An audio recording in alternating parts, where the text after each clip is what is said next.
ಭಾಗ್ಯಲಕ್ಷ್ಮಿ ಇವತ್ತಿನ ಸಂಚಿಕೆಯಲ್ಲಿ ಕುಸುಮ, ರಾಜ ಏನು ಯೋಚನೆ ಮಾಡ್ತಿದ್ದೀಯ ಅಂತ ತಾಂಡವ್ಗೆ ಕೇಳ್ತಾನೆ. ತಾಂಡವ್ ಇದ್ದವನು ಏನೂ ಇಲ್ಲಮ್ಮ, ಶ್ರೇಷ್ಠನ ಬಗ್ಗೆ ಅವಳು ಸುಮ್ಮನೆ ಬಂದಿಲ್ಲ, ಏನೋ ಸ್ಕೆಚ್ ಹಾಕ್ಕೊಂಡೇ ಬಂದಿರ್ತಾಳೆ, ನೀನು ಅವಳ ಬಗ್ಗೆ ಎಲ್ಲ ತಲೆ ಕೆಡಿಸ್ಕೋಬೇಡ ಅಂತ ಹೇಳ್ತಾನೆ. ಅಷ್ಟೊತ್ತಿಗೆ ಕುಸುಮ ಇದ್ದವಳು, ಇಲ್ಲ ಅವಳು ಬದಲಾಗಿದ್ದಾಳೆ ಅನಿಸುತ್ತೆ, ನೀನು ಹೇಗಾರು ಒಬ್ಬನೇ ಆಗಿಬಿಡ್ತೀಯ, ಹೇಗಾರು ಭಾಗ್ಯ ಆದಿನ ಮದುವೆ ಆಗಿ ಹೋಗ್ತಾಳೆ, ಆವಾಗ ನೀನು ಒಬ್ಬನೇ ಆಗಿಬಿಡಲ್ವಾ ಅಂತ ಕೇಳ್ತಾಳೆ. ಅಷ್ಟೊತ್ತಿಗೆ ಇಲ್ಲ ಕಣಮ್ಮ, ನಾನಂತೂ ಯಾವ ಕಾರಣಕ್ಕೂ ಶ್ರೇಷ್ಠನ ಒಪ್ಪಲ್ಲ, ಯಾಕಂದರೆ ಅವಳಿಗೆ ನನ್ನ ಮಕ್ಕಳು ಕಂಡ್ರೇ ಆಗಲ್ಲ, ಯಾವಾಗಲೂ ನನ್ನ ಮಕ್ಕಳನ್ನ ದೂರ್ತಾನೆ ಇರ್ತಾಳೆ, ನೀನು ಏನು ಬೇಕಾದ್ರೆ ಹೇಳು ನಾನು ಕೇಳ್ತೀನಿ, ಆದರೆ ಈ ವಿಚಾರ ಮಾತ್ರ ಕೇಳಲ್ಲ ಅಂತ ತಾಂಡವ್ ಸೀದಾ ಹೋಗ್ತಾನೆ. ಈ ಕಡೆ ಇದನ್ನೆಲ್ಲ ಕೇಳಿಸ್ಕೊಂಡಿದ್ದ ಕುಸುಮ ಗಂಡ ಬಂದು, ಏನು ಕುಸುಮ ನಿಂದು ಅಂದಾಗ, ರೀ ನಾನೆಲ್ಲ ಕೇಳಿಸ್ಕೊಂಡೆ, ಅವನಿಗೆ ಶ್ರೇಷ್ಠನ ಜೊತೆ ಹೋಗೋಕ್ಕೆ ಇಷ್ಟ ಇಲ್ಲ ಅಂದಮೇಲೆ ನೀನು ಯಾಕೆ ಪದೇ ಪದೇ ಅವನನ್ನು ಹೊರಗೋಗು ಇಲ್ಲಿಂದ ಶ್ರೇಷ್ಠನ ಜೊತೆ ಹೋಗು ಅಂತ ಹೇಳ್ತೀಯ ಅಂತ ಕುಸುಮನ ಗಂಡ ಹೇಳ್ತಾನೆ. ಈ ಕಡೆ ಭಾಗ್ಯ ಯೋಚನೆ ಮಾಡ್ತಾ ಇರ್ತಾಳೆ. ತನ್ವಿ ಹೇಳಿದ್ನೆಲ್ಲ ಯೋಚನೆ ಮಾಡುವಾಗ ಕುಸುಮ ಅಲ್ಲಿಗೆ ಬಂದು, ಏನು ಭಾಗ್ಯ ಯೋಚನೆ ಮಾಡ್ತಿದ್ಯಾ ತನ್ವಿ ವಿಚಾರನ ಅಂತ. ಹೌದತ್ತೆ, ಅವಳನ್ನ ಯಾರು ಕನ್ವಿನ್ಸ್ ಮಾಡಿರ್ಬೋದು, ನೀವೇನಾದ್ರು ಹೇಳಿದ್ರಾ? ಇಲ್ಲ ನಾನೇನು ಹೇಳಿಲ್ಲ, ಗುಂಡಣ್ಣ ಇದ್ದಾನಲ್ಲ ಅವನು ಮಾತಾಡಿ ಅವಳನ್ನ ಕನ್ವಿನ್ಸ್ ಮಾಡಿದ್ದು ಅಂತ ಹೇಳ್ತಾರೆ. ಹೌದಾ ಅತ್ತೆ? ಹೌದು ಅನ್ನೋಷ್ಟೊತ್ತಿಗೆ ಗುಂಡಣ್ಣ ಅಲ್ಲಿ ಬಂದು, ಅಮ್ಮ ನೀನು ಹಾಲು ಇನ್ನೂ ಕೊಟ್ಟೇ ಇಲ್ವಲ್ಲ ಅಂದಾಗ ಕುಸುಮ ಹೇಳ್ತಾಳೆ, ಇವತ್ತು ಸ್ವಲ್ಪ ಹಾಲಿಗೆ ಸಕ್ಕರೆ ಹಾಕು, ಬಾದಾಮಿ ಹಾಕಿ ಜಾಸ್ತಿ ಕೊಡು ಅಂತ ಹೇಳ್ತಾರೆ. ಏನಮ್ಮ ಹಿಂಗೆ ಹೇಳ್ತಿದ್ದೀರಾ, ತನ್ವಿ ಹತ್ರ ನೀನು ಮಾತಾಡ್ತೀಯ ಅಂತ ಕೇಳ್ತಾರೆ. ಹೌದಮ್ಮ ಮಾತಾಡಿದೆ,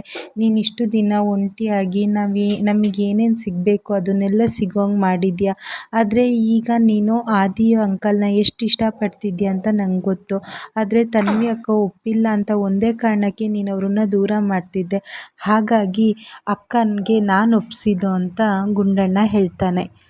ಭಾಗ್ಯ ಖುಷಿಲಿ ಗುಂಡಣ್ಣನ ತಪ್ಕೊಳ್ತಾಳೆ. ಈ ಕಡೆ ತಾಂಡವು ಯಾರಿಗೋ ವೆಯ್ಟ್ ಮಾಡ್ತಿರ್ತಾನೆ. ಅಷ್ಟೊತ್ತಿಗೆ ಆದಿ ಬಂದು, ಹೇಳು ತಾಂಡವ್, ಏನು ಹಂಚ್ಕೋಬೇಡ, ಏನು ಹೇಳಬೇಕು ಅಂತಿದ್ದೆಲ್ಲ ಅಂದಾಗ ಇನ್ವಿಟೇಷನ್ ಫೋಟೋನೆಲ್ಲ ತೋರಿಸ್ತಾನೆ. ಆದಿಗೆ ಆಶ್ಚರ್ಯ ಆಗುತ್ತೆ. ನೋಡಿ ಬ್ರೋ, ನಿಮಗೆ ಯಾವ್ದು ಇದರಲ್ಲಿ ಇಷ್ಟ ಆಗುತ್ತೋ ಹೇಳಿ, ಹಾಗೆ ನಾನು ಚೌಟ್ರಿನೂ ಬುಕ್ ಮಾಡಬೇಕು ಅಂತ ಇದ್ದೀನಿ, ನಿಮಗೆ ಯಾವ್ದು ಇನ್ವಿಟೇಷನ್ ಕಾರ್ಡ್ ಇಷ್ಟ ಆಗುತ್ತೋ ಅಂತ ಇನ್ವಿಟೇಷನ್ ಕಾರ್ಡಿಂದು ಫೋಟೋ ಎಲ್ಲ ಆದಿಗೆ ತೋರಿಸ್ತಾ ಇರ್ತಾನೆ.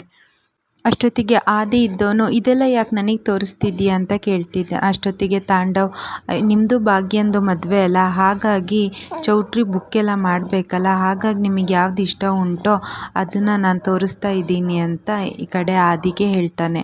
ಹೇಗಿದೆ ಬ್ರೋ ಅಂತ ಕೇಳಿದಾಗ ಆ್ಯಕ್ಚುಲಿ ಎಲ್ಲದು ಚೆನ್ನಾಗಿದೆ ಅಂತ ಆದಿ ಹೇಳ್ತಾನೆ.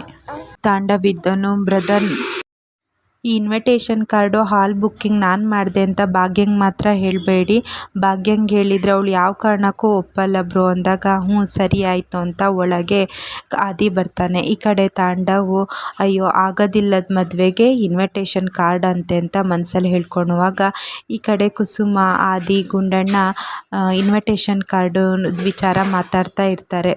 ಆದಿ ಹೇಳ್ತಾನೆ, ನಾನು ಇನ್ವಿಟೇಷನ್ ಕಾರ್ಡನ್ನ ತಂದಿದ್ದೀನಿ, ಯಾವ್ದು ಇಷ್ಟ ಉಂಟೋ ಭಾಗ್ಯಂಗೆ ಕೇಳೋಣ ಅಂತ ತಂದೆ, ಅಪ್ಪ ಬೇರೆ ಹೇಳಿದ್ದಾರೆ ಮದುವೆ ಕೆಲಸನ ಆದಷ್ಟು ಬೇಗ ಮುಗಿಸಿ ಅಂತ ಹೇಳಿದ್ದಾರೆ, ನೋಡೋಣ ಭಾಗ್ಯನ ಕರೀರಿ, ಇನ್ವಿಟೇಷನ್ ಕಾರ್ಡ್ ಹೇಗಿದೆ ಅಂತ ಭಾಗ್ಯಂಗೆ ತೋರಿಸ್ತೀನಿ ಅಂತ ಆದಿ ಹೇಳ್ತಾರೆ.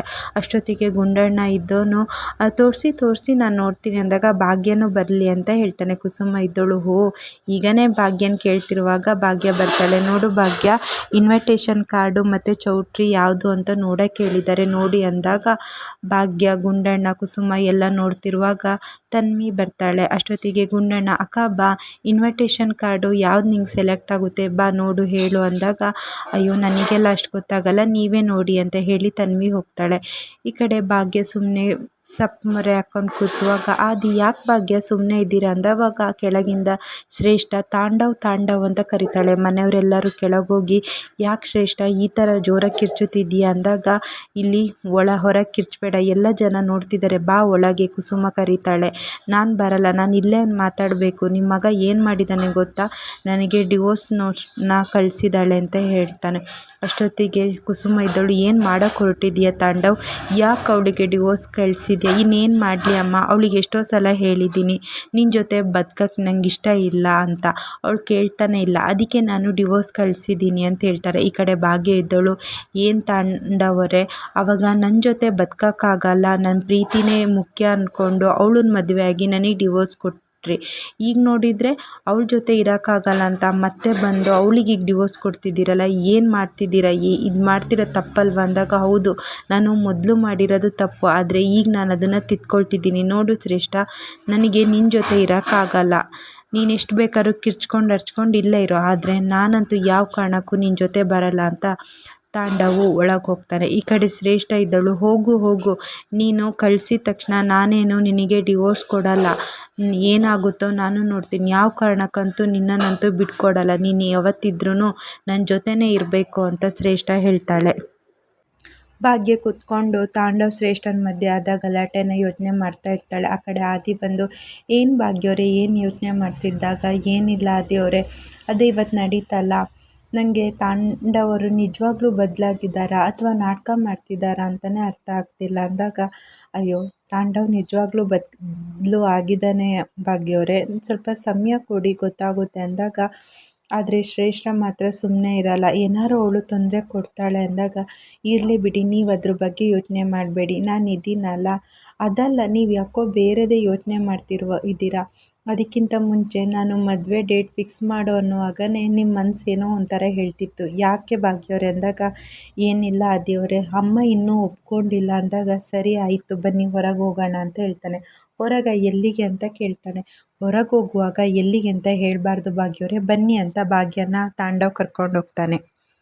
ಈ ಕಡೆ ಮೀನಾಕ್ಷಿ ಈರುಳ್ಳಿ ಕಟ್ ಮಾಡ್ತಾ ಸಿಟ್ಟಲ್ಲಿ ಇರ್ತಾಳೆ. ಕನ್ನಿಕಾ ಬಂದು, ಅತ್ತೆ ಈರುಳ್ಳಿ ಕಟ್ ಮಾಡಿದರೆ ಕಣ್ಣೀರು ಬರುತ್ತೆ, ಆದರೆ ಈ ಸಮಸ್ಯೆಗೆ ಬಗೆಹರಿಯೋಕ್ಕಾಗಲ್ಲ. ಅಷ್ಟೊತ್ತಿಗೆ ಪೂಜಾ ಮೇಲಿಂದ ಬರ್ತಾಳೆ. ತಡೀರಿ, ಈಗ ನಮ್ಮ ಸಮಸ್ಯೆಗಳನ್ನ ಇವಳೇ ಬಗೆಹರಿಸ್ತಾಳೆ ಅಂತ. ಪೂಜಾ ನಿತ್ಕೋ, ಭಾರಿ ಖುಷಿಯಾಗಿದೆಯಲ್ಲ, ಅಲ್ಲ ನಿಮ್ಮ ಅಕ್ಕನ ಮದುವೆ ಆದರೆ ಅವಳೇ ಈ ಮನೆದು ಹಿರಿ ಸೊಸೆ ಆಗ್ತಾಳೆ, ಆವಾಗ ನೀನು ಬರೀ ಪಾತ್ರೆ ತೊಳ್ಕೊಂಡು ಬಟ್ಟೆ ಒಕ್ಕೊಂಡು ಇರಬೇಕು, ನಿನಗೆ ಯಾರೇ ಬೆಲೆನೇ ಕೊಡಲ್ಲ ಅಂತ ಹೇಳ್ತಾಳೆ. ಅಷ್ಟೊತ್ತಿಗೆ ಪೂಜಾ ಇದ್ದವಳು, ಹೌದಲ್ವಾ, ನಾನು ಈ ಪಾಯಿಂಟ್ ಆಫ್ ಅಲ್ಲಿ ಯೋಚನೆನೇ ಮಾಡಲಿಲ್ಲ, ನೀವು ಹೇಳಿದ್ದು ಒಳ್ಳೇದಾಯಿತು ಅಂತ. ಈ ಕಡೆ ಮೀನಾಕ್ಷಿ ನಗಾಡ್ತಾ ಇರ್ತಾಳೆ. ನೀವು ಹೇಳಿದ್ನೆಲ್ಲ ನಾನು ನಂಬ್ಕೊಂಡು ಈ ಮದುವೆನ ನಿಲ್ಸಕ್ಕೆ ನೋಡ್ತೀನಿ, ಇಲ್ಲ ನಮ್ಮ ಅಕ್ಕ ನನಗೆ ಎರಡನೇ ತಾಯಿ ಥರ, ಅವಳು ಹೆಂಗೆ ಹೇಳ್ತಾಳೆ ಹಂಗೆ ನಾನು ಕೇಳ್ಕೊಳ್ತೀನಿ, ಆದರೆ ಯಾವ ಕಾರಣಕ್ಕೂ ಈ ಮದುವೆ ನಿಲ್ಲಲ್ಲ ಅಂತ ಪೂಜಾ ಹೋಗ್ತಾಳೆ. ಇಷ್ಟು ಇವತ್ತಿನ ಸಂಚಿಕೆಯಲ್ಲಿ ನಡೆದಿದೆ. ಈ ವಿಡಿಯೋ ಇಷ್ಟ ಆಗಿದ್ದರೆ ಲೈಕ್ ಮಾಡಿ, ಶೇರ್ ಮಾಡಿ, ಹಾಗೆ ಚಾನಲ್ನ ಸಬ್ಸ್ಕ್ರೈಬ್ ಮಾಡಿ.